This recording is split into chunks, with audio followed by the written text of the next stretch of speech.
Jorge Luis Borges. El Alep. La candente mañana de febrero en que Beatriz Viterbo murió, después de una imperiosa agonía que no se rebajó un solo instante, ni al sentimentalismo ni al miedo, noté que las carteleras de fierro de la Plaza Constitución habían renovado no sé qué aviso de cigarrillos rubios. El hecho me dolió, pues comprendí que el incesante y vasto universo ya se apartaba de ella, y que ese cambio era el primero de una serie infinita. Cambiará el universo, pero yo no, pensé con melancólica vanidad. Alguna vez, lo sé, mi vana devoción la había exasperado. Muerta, yo podía consagrarme a su memoria, sin esperanza, pero también sin humillación. Consideré que el 30 de abril era su cumpleaños. Visitar ese día la casa de la calle Garay para saludar a su padre y a Carlos Argentino Danieri, su primo hermano, era un acto cortés, irreprochable, tal vez ineludible. De nuevo aguardaría en el crepúsculo de la abarrotada salita. De nuevo estudiaría las circunstancias de sus muchos retratos. Beatriz Viterbo, de perfil, en colores. Beatriz, con antifaz, en los carnavales de 1921. La primera comunión de Beatriz. Beatriz, el día de su boda con Roberto Alessandri. Beatriz, poco después del divorcio, en el almuerzo del club hípico. Beatriz, en Quilmes, con Delia San Marco Porcel y Carlos Argentino. Beatriz, con el pequinés que le regaló Villegas a Edo. Beatriz, de frente, de 3/4, sonriendo, la mano en el mentón. No estaría obligado, como otras veces, a justificar mi presencia con módicas ofrendas de libros. Libros cuyas páginas finalmente aprendí a cortar, para no comprobar, meses después, que estaban intactos. Beatriz Viterbo murió en 1929. Desde entonces, no dejé pasar un 30 de abril sin volver a su casa. Yo solía llegar a las 7:15 y quedarme unos 25 minutos. Cada año parecía un poco más tarde y me quedaba un rato más. En 1933, una lluvia torrencial me favoreció. Tuvieron que invitarme a comer. No desperdicié, como es natural, ese buen precedente. En 1934 aparecí, ya dadas las 8, con un alfajor santafesino. Con toda naturalidad me quedé a comer. Así, en aniversarios melancólicos y vanamente eróticos, recibí las graduales confidencias de Carlos Argentino Danieri. Beatriz era alta, frágil, muy ligeramente inclinada. Había en su andar, si el oxímoron es tolerable, una como graciosa torpeza, un principio de éxtasis. Carlos Argentino es rosado, considerable, canoso, de rasgos finos. Ejerce no sé qué cargo subalterno en una biblioteca ilegible de los arrabales del sur. Es autoritario, pero también es ineficaz. Aprovechaba, hasta hace muy poco, las noches y las fiestas para no salir de su casa. A 2 generaciones de distancia, la S italiana y la copiosa gesticulación italiana sobreviven en él. Su actividad mental es continua, apasionada, versátil, y del todo insignificante. Abunda en inservibles analogías y nociosos escrúpulos. Tiene, como Beatriz, grandes y afiladas manos hermosas. Durante algunos meses padeció la obsesión de Paul Fort, menos por sus baladas que por la idea de una gloria intachable. Es el príncipe de los poetas de Francia, repetía con fatuidad. En vano te revolverás contra él. No lo alcanzará, no, la más inficionada de tus saetas. El 30 de abril de 1941 me permití agregar al alfajor una botella de coñac del país. Carlo Argentino lo probó, lo juzgó interesante y emprendió, al cabo de unas copas, una vindicación del hombre moderno. Lo evoco, dijo, con una animación algo inexplicable, en su gabinete de estudio, como si dijéramos en la torre albarrana de una ciudad, provisto de teléfonos, de telégrafos, de fonógrafos, de aparatos de radiotelefonía, de cinematógrafos, de linternas mágicas, de glosarios, de horarios, de prontuarios, de boletines. Observó que para un hombre así, facultado, el acto de viajar era inútil. Nuestro siglo XX había transformado la fábula de Mahoma y de la montaña. Las montañas ahora convergían sobre el moderno Mahoma. Tan ineptas me parecieron esas ideas, tan pomposa y tan vasta su exposición, que las relacioné inmediatamente con la literatura. Le dije que ¿por qué no las escribía? Previsiblemente respondió que ya lo había hecho. Esos conceptos, y otros no menos novedosos, figuraban en el canto augural, canto prologal o simplemente canto prólogo de un poema en el que trabajaba hacía muchos años, sin reclama, sin bullanga ensordecedora, siempre apoyado en esos dos báculos que se llaman el trabajo y la soledad. Primero, abrí las compuertas a la imaginación. Luego, hacía uso de la lima. El poema se titulaba La Tierra. Tratábase de una descripción del planeta, en la que no faltaban, por cierto, la pintoresca digresión y el gallardo apóstrofe. Le rogué que me leyera un pasaje, aunque fuera breve. Abrió un cajón del escritorio, sacó un alto legajo de hojas de bloc, estampadas con el membrete de la biblioteca Juan Crisóstomo Lafinure, y leyó con sonora satisfacción. He visto, como el griego, las urbes de los hombres, los trabajos, los días de varia luz, el hambre. No corrijo los hechos, no falseo los nombres, pero el voyage que narro es auteur de ma chambre. Estrofa a todas luces interesante, dictaminó. El primer verso granjea el aplauso del catedrático, del académico, del helenista, cuando no de los eruditos a la violeta, sector considerable de la opinión.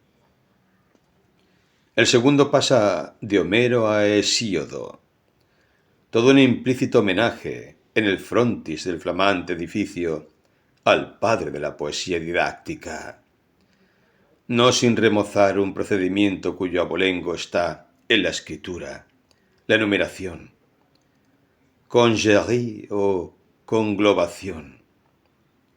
El tercero, barroquismo, decadentismo, culto depurado y fanático de la forma. Consta de dos hemistiquios gemelos. El cuarto francamente bilingüe. Me asegura el apoyo incondicional de todo espíritu sensible a los desenfadados envites de la facecia. Nada diré de la rima rara, ni de la ilustración que me permite, sin pedantismo, acumular en 4 versos 3 alusiones eruditas que abarcan 30 siglos de apretada literatura. La primera a la Odisea, la segunda a los trabajos y días, la tercera a la bagatela inmortal que nos depararan los ocios de la pluma del saboyano. Comprendo una vez más que el arte moderno exige el bálsamo de la risa, el scherzo. Decididamente tiene la palabra Goldoni. Otras muchas estrofas me leyó, que también obtuvieron su aprobación y su comentario profuso. Nada memorable había en ellas. Ni siquiera las juzgué mucho peores que la anterior. En su escritura habían colaborado la aplicación, la resignación y el azar. Las virtudes que Daneri las atribuía eran posteriores. Comprendí que el trabajo del poeta no estaba en la poesía. Estaba en la invención de razones para que la poesía fuera admirable. Naturalmente, ese ulterior trabajo modificaba la obra para él, pero no para otros. La dicción oral de Daneri era extravagante. Su torpeza métrica le vedó, salvo contadas veces, transmitir esa extravagancia al poema. Una sola vez en mi vida he tenido ocasión de examinar los 15.000 dodecasílabos del Poliobión. Esa epopeya topográfica en la que Michael Drayton registró la fauna, la flora, la hidrografía, la orografía, la historia militar y monástica de Inglaterra. Estoy seguro de que ese producto considerable, pero limitado, es menos tedioso que la vasta empresa congénere de Carlos Argentino. Este se proponía versificar toda la redondez del planeta. En 1941 ya había despachado unas hectáreas del estado de Queensland, más de 1 kilómetro del curso del Ob, un gasómetro al norte de Veracruz, las principales casas de comercio de la parroquia de la Concepción, la quinta de Mariana Cambaceres de Alvear en la calle 11 de septiembre, en Belgrano, y un establecimiento de baños turcos, no lejos del acreditado acuario del Brighton. Me leyó ciertos laboriosos pasajes de la zona australiana de su poema. Esos largos e informes alejandrinos carecían de la relativa agitación del prefacio. Copio una estrofa. Sepan, a man derecha del poste rutinario, viniendo, claro está, desde el nor-noroeste, se aburre una osamenta, color blanquiceleste, que da al corral de ovejas catadura de osario. ¡Dos audacias!, gritó con exultación. ¡Rescatadas! Te oigo mascullar por el éxito. Lo admito, lo admito. Una, el epíteto rutinario, que ceteramente denuncia, en passant, el inevitable tedio inherente a las faenas pastoriles y agrícolas. Tedio que ni las geórgicas, ni nuestro ya laureado don Segundo se atrevieron jamás a denunciar así al rojo vivo. Otra, el enérgico prosaísmo, se aburre una osamenta, que el melindroso querrá excomulgar con horror, pero que prefiera más que su vida el crítico de gusto viril. Todo el verso, por lo demás, es de muy subidos quilates. El segundo hemistiquio entabla animadísima charla con el lector. Se adelanta su viva curiosidad. Le pone una pregunta en la boca y la satisface al instante. ¿Y qué me dices de ese hallazgo blanquiceleste? El pintoresco neologismo sugiere el cielo, que es un factor importantísimo del paisaje australiano. Sin esa evocación, resultarían demasiado sombrías las tintas del boceto, y el lector se vería compelido a cerrar el volumen, herida lo más íntimo, el alma de incurable y negra melancolía. Hacia la medianoche me despedí. 2 domingos después, Daneri me llamó por teléfono. Entiendo que por primera vez en la vida. Me propuso que nos reuniéramos a las 4 para tomar juntos la leche en el contiguo salón bar que el progresismo de Zunino y de Zungri, los propietarios de mi casa, recordarás, inauguran en la esquina. Confitería que te importará conocer. Acepté con más resignación que entusiasmo. Nos fue difícil encontrar mesa. El salón bar, inexorablemente moderno, era apenas un poco menos atroz que mis previsiones. En las mesas vecinas, el excitado público mencionaba las sumas invertidas sin regatear por Zunino y por Zungri. Carlos Argentino fingió asombrarse de no sé qué primores de la instalación de la luz, que sin duda ya conocía, y me dijo con cierta severidad: «Mal de tu grado habrás de reconocer que este local se parangona con los más encopetados de flores». Me releyó después 4 o 5 páginas del poema. Las había corregido según un depravado principio de ostentación verbal. Donde antes escribió azulado, ahora abundaba en azulino, azulenco y hasta azulillo. La palabra lechoso no era bastante fea para él. En la impetuosa descripción de un lavadero de lanas, prefería lactario, lacticinoso, lactescente, lechal. Denostó con amargura a los críticos. Luego, más benigno, los equiparó a esas personas que no disponen de metales preciosos ni tampoco de prensas de vapor, laminadores y ácidos sulfúricos para la acuñación de tesoros, pero que pueden indicar a los otros el sitio de un tesoro.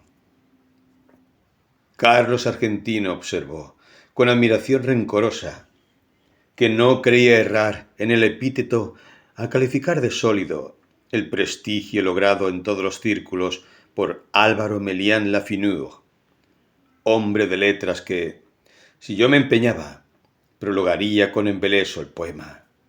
Para evitar el más imperdonable de los fracasos, yo tenía que hacerme portavoz de 2 méritos inconclusos: la perfección formal y el rigor científico.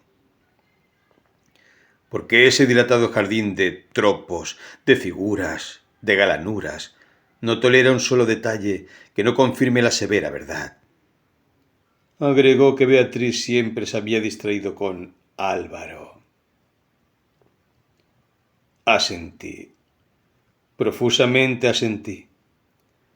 Aclaré, para mayor verosimilitud, que no hablaría el lunes con Álvaro, sino el jueves, en la pequeña cena que suele coronar toda reunión del club de escritores. No hay tales cenas, pero es irrefutable que las reuniones tienen lugar los jueves, hecho que Carlos Argentino Daneri podía comprobar en los diarios y que dotaba de cierta realidad a la frase. Dije, entre adivinatorio y sagaz, que antes de abordar el tema del prólogo, describiría el curioso plan de la obra. Nos despedimos. Al doblar por Bernardo de Irigoyen, encaré con toda imparcialidad los porvenires que me quedaban. Hablar con Álvaro y decirle que el primo hermano aquel de Beatriz, ese eufemismo explicativo, me permitiría nombrarla, Había elaborado un poema que parecía dilatar hasta lo infinito las posibilidades de la cacofonía y del caos. B. No hablar con Álvaro. Preví lúcidamente que mi desidia optaría por B. A partir del viernes, a primera hora, empezó a inquietarme el teléfono. Me indignaba que ese instrumento, que algún día produjo la irrecuperable voz de Beatriz, pudiera rebajarse a receptáculo de las inútiles y quizá coléricas quejas de ese engañado Carlos Argentino Daneri. Felizmente, nada ocurrió, salvo el rencor inevitable que me inspiró aquel hombre, que me había impuesto una delicada gestión, y luego me olvidaba. El teléfono perdió sus terrores, pero a fines de octubre, Carlos Argentino me habló. Estaba agitadísimo. No identifiqué su voz al principio. Con tristeza y con ira balbuceó que esos ya ilimitados Zunino y Zungri, sobre texto de ampliar su desaforada confitería, iban a demoler su casa. La casa de mis padres, mi casa, la vieja casa inveterada de la calle Garay, repitió, quizá olvidando su pesar en la melodía. No me resultó muy difícil compartir su congoja. Ya cumplido los 40 años, todo cambio es un símbolo detestable del pasaje del tiempo. Además, se trataba de una casa que, para mí, aludía infinitamente a Beatriz. Quise aclarar ese delicadísimo rasgo. Mi interlocutor no me oyó. Dijo que si Zunino y Zungri persistían en ese propósito absurdo, el doctor Zuni, su abogado, lo demandaría ipso facto por daños y perjuicios y los obligaría a abonar 100.000 nacionales. El nombre de Zuni me impresionó. Su bufete, en Caseros y Tacuarí, es de una seriedad proverbial. Interrogué si éste se había encargado ya del asunto. Daneri dijo que le hablaría esa misma tarde. Vaciló, y con esa voz llana, impersonal, a que solemos recurrir para confiar algo muy íntimo, dijo que para terminar el poema le era indispensable la casa, pues en un ángulo del sótano había un Alep. Aclaró que un Alep es uno de los puntos del espacio que contienen todos los puntos. Está en el sótano del comedor, explicó, aligerada su dicción por la angustia. Es mío, es mío. Yo lo descubrí en la niñez, antes de la edad escolar. La escalera del sótano es empinada. Mis tíos me tenían prohibido el descenso. Pero alguien dijo que había un mundo en el sótano. Se refería, lo supe después, a un baúl. Pero yo entendí que había un mundo. Bajé secretamente, rodé por la escalera vedada, caí. Al abrir los ojos vi el Alep. ¿El Alep? Repetí. Sí, el lugar donde están, sin confundirse, todos los lugares del orbe, vistos desde todos los ángulos. A nadie revelé mi descubrimiento, pero volví. El niño no podía comprender que le fuera deparado ese privilegio para que el hombre burilara el poema. No me despojarán Zunino y Zungri. No, y 1000 veces no. Código en mano, el doctor Zuni probará que es inajenable mi Alep. Traté de razonar. Pero, ¿no es muy oscuro el sótano? La verdad no penetra en un entendimiento rebelde. Si todos los lugares de la tierra están en el Alep, ahí estarán todas las luminarias, todas las lámparas, todos los veneros de luz. Mm, Iré a verlo inmediatamente. Corte, antes de que pudiera emitir una prohibición. Basta el conocimiento de un hecho para percibir en el acto una serie de rasgos confirmatorios, antes insospechados. Me asombró no haber comprendido hasta ese momento que Carlos Argentino era un loco. Todos esos Viterbo, por lo demás. Beatriz, yo mismo suelo repetirlo, era una mujer, una niña de una clarividencia casi implacable. Pero había en ella negligencias, distracciones, desdenes, verdaderas crueldades, que tal vez reclamaban una explicación patológica. La locura de Carlos Argentino me colmó de maligna felicidad. Íntimamente, siempre nos habíamos detestado. En la calle Garay, la sirvienta me dijo que tuviera la bondad de esperar. El niño estaba, como siempre, en el sótano, revelando fotografías. Junto al jarrón sin una flor, en el piano inútil, sonreía, más intemporal que anacrónico, el gran retrato de Beatriz en torpes colores. No podía vernos nadie. En una desesperación de ternura, me aproximé al retrato y le dije: Beatriz, Beatriz Elena, Beatriz Elena Viterbo, Beatriz querida, Beatriz perdida para siempre. Soy yo, soy Borges. Carlos entró poco después. Habló con sequedad. Comprendí que no era capaz de otro pensamiento que de la perdición del Alep. Una copita del pseudo coñac, ordenó, y te zampuzarás en el sótano. Ya sabes, el decúbito dorsal es indispensable. También lo son la oscuridad, la inmovilidad, cierta acomodación ocular. Te acuestas en el piso de baldosas y fijas los ojos en el 19º escalón de la pertinente escalera. Me voy. Bajo la trampa y te quedas solo. Algún roedor te mete miedo. Fácil empresa. A los pocos minutos ves el Alep, el microcosmo de alquimistas y cabalistas, nuestro concreto amigo proverbial, el multum in parvo.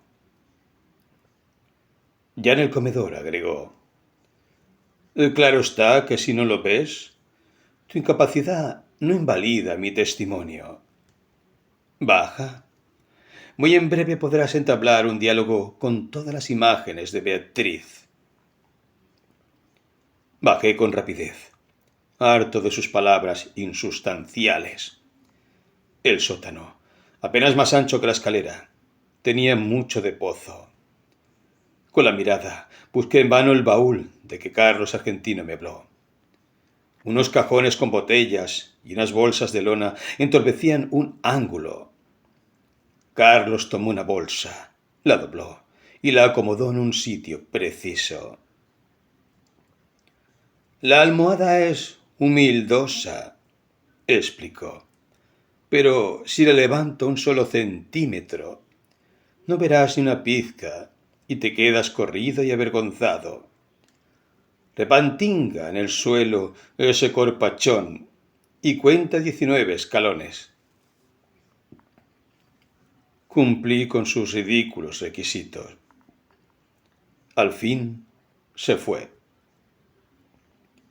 Cerré cautelosamente la trampa. La oscuridad, pese a una endija que después distinguí, pudo parecerme total. Súbitamente comprendí mi peligro. Me había dejado soterrar por un loco, luego de tomar un veneno. Las bravatas de Carlos transparentaban el íntimo terror de que yo no viera el prodigio.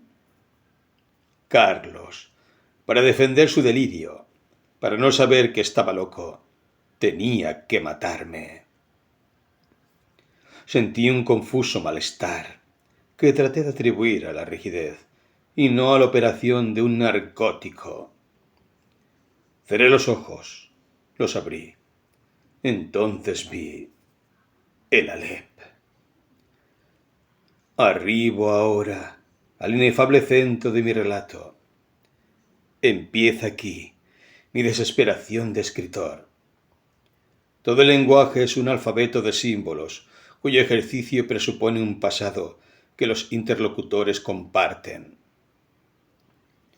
¿Cómo transmitir a los otros el infinito Alep que mi temerosa memoria apenas abarca?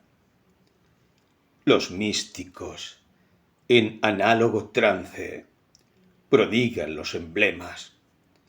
Para significar la divinidad, un persa habla de un pájaro, que de algún modo es todos los pájaros. Alanus de Insulis, de una esfera cuyo centro está en todas partes, y la circunferencia en ninguna. Ezequiel, de un ángel de 4 caras que a un tiempo se dirige al oriente y al occidente, al norte y al sur. No en vano rememoro esas inconcebibles analogías. Alguna relación tienen con el Alep. Quizá los dioses no me negarían el hallazgo de una imagen equivalente, pero este informe quedaría contaminado de literatura, de falsedad. Por lo demás, el problema central es irresoluble. La enumeración, siquiera parcial, de un conjunto infinito. En ese instante gigantesco, he visto millones de actos deleitables o atroces. Ninguno me asombró como el hecho de que todos ocuparan el mismo punto, sin superposición y sin transparencia. Lo que vieron mis ojos fue simultáneo. Lo transcribiré sucesivo, porque el lenguaje lo es. Algo, sin embargo, recogeré. En la parte inferior del escalón, hacia la derecha, vi una pequeña esfera tornasolada, de casi intolerable fulgor. Al principio la creí giratoria. Luego comprendí que ese movimiento era una ilusión producida por los vertiginosos espectáculos que encerraba. El diámetro del Alep sería de 2 o 3 centímetros, pero el espacio cósmico estaba ahí, sin disminución de tamaño. Cada cosa, la luna del espejo, digamos, era infinitas cosas, porque yo claramente la veía desde todos los puntos del universo. Vi el populoso mar, vi el alba y la tarde, vi las muchedumbres de América, vi una plateada telaraña en el centro de una negra pirámide, vi un laberinto roto, era Londres, vi interminables ojos inmediatos escrutándose en mí como en un espejo. Vi todos los espejos del planeta y ninguno me reflejó. Vi, en un traspatio de la calle Soler, las mismas baldosas que hace 30 años. Vi en el zaguán de una casa en Fraiventos. Vi racimos, nieve, tabaco, vetas de metal, vapor de agua. Vi convexos desiertos ecuatoriales y cada uno de sus granos de arena. Vi en Inverness a una mujer que no olvidaré. Vi la violenta cabellera, el altivo cuerpo. Vi un cáncer en el pecho. Vi un círculo de tierra seca en una vereda. donde antes hubo un árbol. Vi una quinta de Adrogué, un ejemplar de la primera versión inglesa de Plinio, la de Philemon Holland. Vi, a un tiempo, cada letra de cada página. De chico, yo solía maravillarme de que las letras de un volumen cerrado no se mezclaran y perdieran en el decurso de la noche. Vi la noche y el día contemporáneo. Vi un poniente en Querétaro que parecía reflejar el color de una rosa en Bengala. Vi mi dormitorio sin nadie. Vi, en un gabinete de Akmaar, un globo terráqueo entre dos espejos que lo multiplican sin fin. Vi caballos de crin arremolinada en una playa del mar Caspio en el alba. Vi la delicada osatura de una mano. Vi a los sobrevivientes de una batalla, enviando tarjetas postales. Vi, en un escaparate de Mizapur, una baraja española. Vi las sombras oblicuas de unos helechos en el suelo de un invernáculo. Vi tigres, émbolos, bisontes, marejadas y ejércitos. Vi todas las hormigas que hay en la tierra. Vi un astrolabio persa. Vi en un cajón del escritorio y la letra me hizo temblar. Cartas obscenas, increíbles, precisas, que Beatriz había dirigido a Carlos Argentino. Vi un adorado monumento en la Chacarita. Vi la reliquia atroz de lo que deliciosamente había sido Beatriz Viterbo. Vi la circulación de mi oscura sangre. Vi el engranaje del amor y la modificación de la muerte. Vi el Alep, desde todos los puntos. Vi en el Alep la tierra, y en la tierra otra vez el Alep, y en el Alep la tierra. Vi mi cara y mis vísceras. Vi tu cara y sentí vértigo y lloré, porque mis ojos habían visto ese objeto secreto y conjetural, cuyo nombre usurpa a los hombres, pero que ningún hombre ha mirado. El inconcebible universo. Sentí infinita veneración, infinita lástima. Tarumba habrás quedado de tanto curiosear donde no te llaman, dijo una voz aborrecida y jovial. Aunque te devanen los sesos, no me pagarás en un siglo esta revelación. ¡Qué observatorio formidable! ¡Che! Borges. Los zapatos de Carlos Argentino ocupaban el escalón más alto. En la brusca penumbra acerté a levantarme y a balbucear. Formidable, sí. Formidable. La indiferencia de mi voz me extrañó. Ansioso, Carlos Argentino insistía. ¿Lo viste todo bien? ¿En colores? En ese instante concebí mi venganza. Benévolo, manifiestamente apiadado, nervioso, evasivo. Agradecí a Carlos Argentino Daneri la hospitalidad de su sótano y lo insté a aprovechar la demolición de la casa para alejarse de la perniciosa metrópoli, que a nadie, créeme, que a nadie perdona. Me negué con suave energía a discutir en la Alep. Lo abracé al despedirme y le repetí que el campo y la serenidad son dos grandes médicos. En la calle, en las escaleras de Constitución, en el subterráneo, me parecían familiares todas las caras. Temí que no quedara una sola cosa capaz de sorprenderme. Temí que no me abandonara jamás la impresión de volver. Felizmente, al cabo de unas noches de insomnio, me trabajó otra vez el olvido. Postdata del 1 de marzo de 1943. A los 6 meses de la demolición del inmueble de la calle Garay, la editorial Procusto no se dejó arredrar por la longitud del considerable poema y lanzó al mercado una selección de trozos argentinos. Huelga repetir lo ocurrido. Carlos Argentino Daneri recibió el segundo Premio Nacional de Literatura. El primero fue otorgado al doctor Aita. El tercero al doctor Mario Bonfanti. Increíblemente, mi obra, Los naipes del Taur, no logró un solo voto. Una vez más triunfaron la incomprensión y la envidia. Hace ya mucho tiempo que no consigo ver a Daneri. Los diarios dicen que pronto nos dará otro volumen. Su afortunada pluma, no entorpecida ya por el Alep, se ha consagrado a versificar los epítomes del doctor Acevedo Díaz. Dos observaciones quiero agregar. Una sobre la naturaleza del Alep, otra sobre su nombre.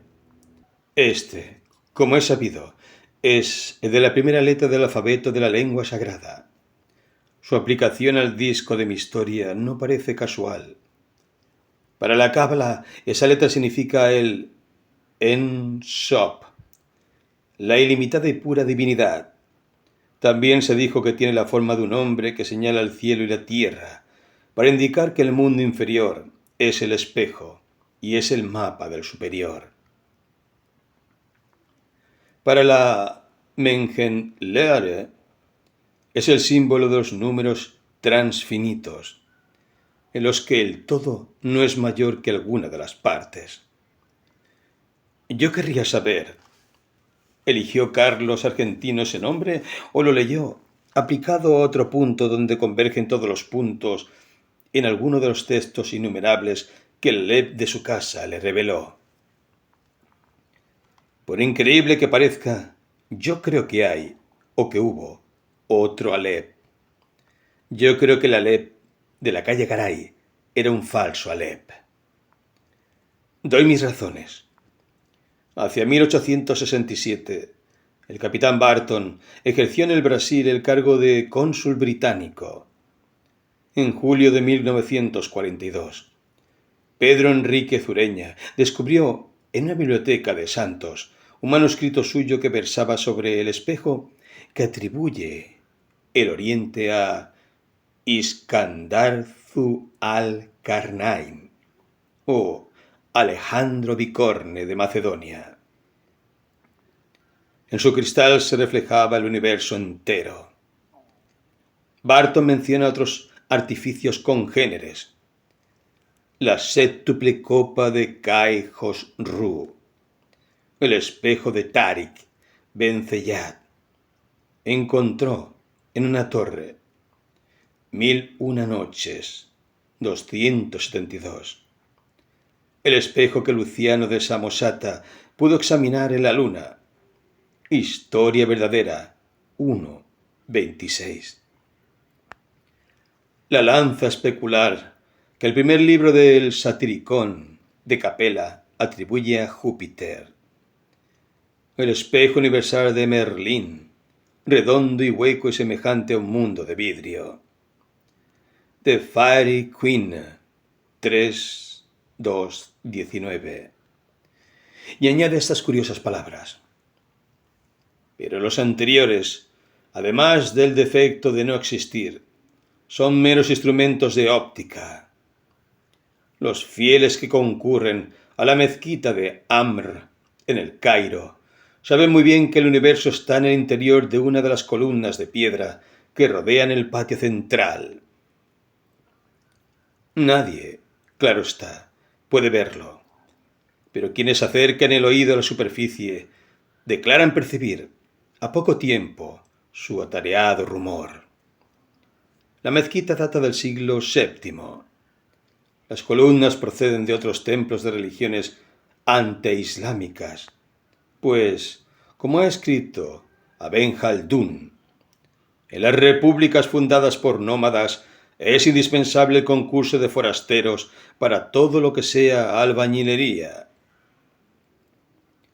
Existe ese Alep en lo íntimo de una piedra? ¿Lo he visto cuando vi todas las cosas y lo he olvidado? Nuestra mente es porosa para el olvido. Yo mismo estoy falseando y perdiendo, bajo la trágica erosión de los años, los rasgos de Beatriz. A Estela canto. Recuerdo, sin embargo, estas líneas de una sátira que fustigó con rigor a los malos poetas. Aqueste da al poema belicosa armadura de erudición. Estotro le da pompas y galas. Ambos baten en vano las ridículas alas. Olvidaron, cuidados, el factor, hermosura. Solo el temor de crearse un ejército de enemigos implacables y poderosos lo disuadió, me dijo, de publicar sin miedo el poema. Recibí tu apenada congratulación, me escribió. Bufas, mi lamentable amigo, de envidia, pero confesarás, aunque te ahogue, que esta vez pude coronar mi bonete con la más roja de las plumas, mi turbante con el más califa de los rubíes. Epílogo. Fuera de Emma Zunz, cuyo argumento espléndido tan superior a su ejecución temorosa me fue dado por Cecilia Ingenieros, y de la historia del guerrero y de la cautiva que se propone interpretar dos hechos fidedignos. Las piezas de este libro corresponden al género fantástico. De todas ellas, la primera es la más trabajada. Su tema es el efecto que la inmortalidad causaría en los hombres. A ese bosquejo de una ética para inmortales lo sigue el muerto. Acevedo Bandeira, en ese relato, es un hombre de ribera o de Cerro Largo, y es también una tosca divinidad, una versión mulata y cimarrona del incomparable Sunday de Chesterton. El capítulo 29 del Decline and Fall of the Roman Empire narra un destino parecido al de Otálora, pero harto más grandioso y más increíble. De los teólogos basta escribir que son un sueño más bien melancólico, sobre la identidad personal de la biografía de Tadeo Isidoro Cruz, que es una glosa al Martín Fierro, a una tela de Watts, pintada en 1896. Debo la casa de Asterión y al carácter del pobre protagonista. La otra muerte es una fantasía sobre el tiempo que urdía la luz de unas razones de Pierre Damiani. En la última guerra nadie pudo anhelar más que yo que fuera derrotada Alemania. Nadie pudo sentir más que yo lo trágico del destino alemán. Deutsches Requiem quiere entender ese destino que no supieron llorar ni siquiera sospechar nuestros germanófilos, que nada saben de Alemania. La escritura del Dios ha sido generosamente juzgada. El jaguar me obligó a poner en boca de un mago de la pirámide de Kwaolon argumentos de cabalista o de teólogo. En el Zahir y el Alep quería notar algún influjo del cuento de The Crystal Egg, 1899, de H. G. Wells. Jorge Luis Borges, Buenos Aires, 3 de mayo de 1949.